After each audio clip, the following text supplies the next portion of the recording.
Hey guys, what's up? So I wanted to just take a second here and follow up from a video that I just recently posted about how this video is going to cover how autism is like Dungeons and Dragons. And the last video that I posted was titled something pretty controversial. It was called Stop the Abuse. And it was talking about how we as autistic people are constantly being abused. So I just want to take a few minutes and make a few statements here that are going to follow up from that video. Um, Normally I do this on like Facebook or something, but the other video was on YouTube, and this just makes sense to also put on YouTube. So just consider this. Um, Everything we do has a cost, right? And every decision we make has a feeling associated with it. A good decision is one where the value outweighs the cost, and a bad decision is one where the cost outweighs the value. Other pretty cool stuff that we do as people is if we have a lot of something, right, we treat it differently. Like imagine you could only eat like a little bit of food a day and then you have an abundance of food, you would want to eat more. Or if you have you have an abundance of money, say you win the lottery, right, you would want to spend more. But as the money starts to get down to not having any, or as the food starts to get down to not having any, you'll spend less, right, you'll consume less. And that's scientifically proven. It's a cognitive bias, right? The more we have, the more we spend each time, right? We think that we have more than what we have, and pacing is really hard for people. Rationing is really hard for people, especially in a state where they perceive abundance. So, with these things in mind, consider Dungeons and Dragons, right? Now, I'm not a huge D&D fan, but a friend of mine is, and there's this idea, and I do play RPGs though, so these thoughts carry over. Consider that everything we do takes from our energy, right? Like in every game that I've ever played, you have some kind of measure of energy or some kind of measure of something. So everything we do takes from or plays to that energy. And so we can either get energy or lose energy. And remember what I said about having a lot of money or a lot of energy or a lot of food. So if we start with a full 100% health meter and we're going into some boss fight or we're going into something hard, it's okay if we get a few hits, especially if they're not one hit and we're dead. One hit kills. But if we don't have a lot of health, those one hits have a huge toll. So for autistic people, there's something in Dungeons and Dragons called a crit multiplier. It's a multiplier of how much damage would normally be given or how much energy you would normally get. And that multiplier changes it, right? So it might be a 2x multiplier, which means you'd get double the damage, or it could be a half multiplier, which means you get half the damage. So I like to think about the autistic experience like this. And by the way, if you're not autistic and you're seeing this, I'm not saying that this isn't true for people who aren't autistic. This isn't true. In other words, if you don't have autism, this is also true. But I'm going to throw a little caveat in at the end that should make this more clear.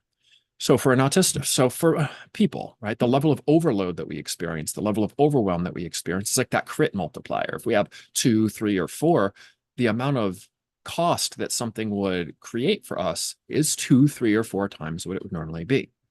Now, under those conditions, everything hurts more. Everything is more difficult. Everything contributes more to us being able to function. Now, for autistic people, I always try to bridge this idea that we have an experience that's very similar to neurotypicals, and neurotypical people will often say, "Hey, yeah, that happens to me too." But here's the thing that I would say doesn't happen based on myself being an autistic, talking with hundreds of autistics and neurotypicals, and bridging these communication gaps. Here's what I would say is different. For an autistic person, when that crit multiplier hits, we also get it's like you're being poisoned, right? So in D&D, there's this, like, every turn you lose health if you're poisoned. It's like we're being poisoned. So when we hit that state where the damage is being compounded, it's also progressively lowering our health at the same time.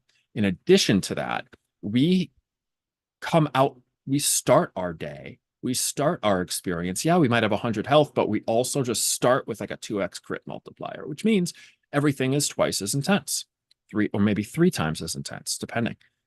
Now, we can do stuff. We can put ourselves in certain states of mind and states of being that make that a half or a quarter. But as soon as some certain conditions happen, we're back to that 2 or 3x. If you want to know what conditions they are, let me know in the comments. I'm happy to make a follow-up video. And I do have a series about this that I can link as well. So not only does this crit multiplier apply, which applies to almost everyone, right, when they're overwhelmed, but also when it's past, say, 1.5, we start to lose that energy or lose that health. It starts to wane a lot quicker than it would for not autistic people. In addition to that, it is far easier for us to get that crit multiplier. So it happens. What's crit? It's critical, by the way. It happens more often. So we might wake up with that multiplier already on, and we might have to do work to make it not be as active. And when it's on, it starts to drain our energy. And thirdly, one of the big differences that I would compare from autistics to non-autistics, or this is also true for ADHD people to a lesser degree, is that we have an experience where the frequency or the sensitivity to picking up that multiplier is a lot higher. So we go through our day, it's kind of like static out of the dryer, or like being a magnet, right? We just attract things that tend to enact that multiplier. Now, I'm not saying if you're autistic that you're consciously attracting these things, or if you're ADHD, you're consciously attracting these things, nor am I saying that there's really much that you can do about not experiencing that crit multiplier. There's a lot of conversation we could have about this. The purpose of this video is for me to try to bridge a relational experience between autistics and non-autistics. And so, yeah, everybody might say, hey, yeah, when I'm overloaded, I can't function, or my energy goes down, or I'm definitely taking more damage. But what I can almost promise doesn't happen is you don't start the day in that state most of the time. You're not a magnet for those kind of states. In other words, the only reason I'm mentioning the magnet is because it gives a sense of how frequently this happens. Within an hour, I can be experiencing one of those multiplier states several times if I'm not careful.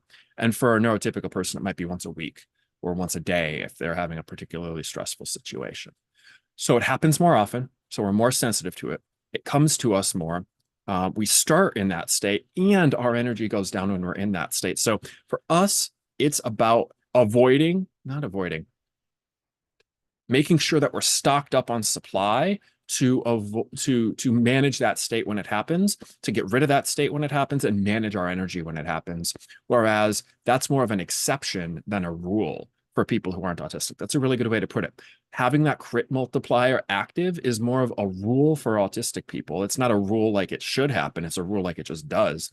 And having it not active is more the rule for neurotypicals. And it becomes an exception when we are, it becomes an exception to not have that crit multiplier active for autistic people, and to have it active for non-autistic people. So I hope this helped clarify a little bit of why these experiences are so different, and why, it might seem like the autistic person, if you're neurotypical talking to you, is not saying anything special.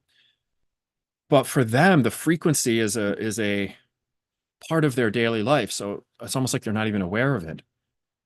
So is the drain on energy. And what I have learned is that most of us autistics think that that's what's being communicated, but it's not.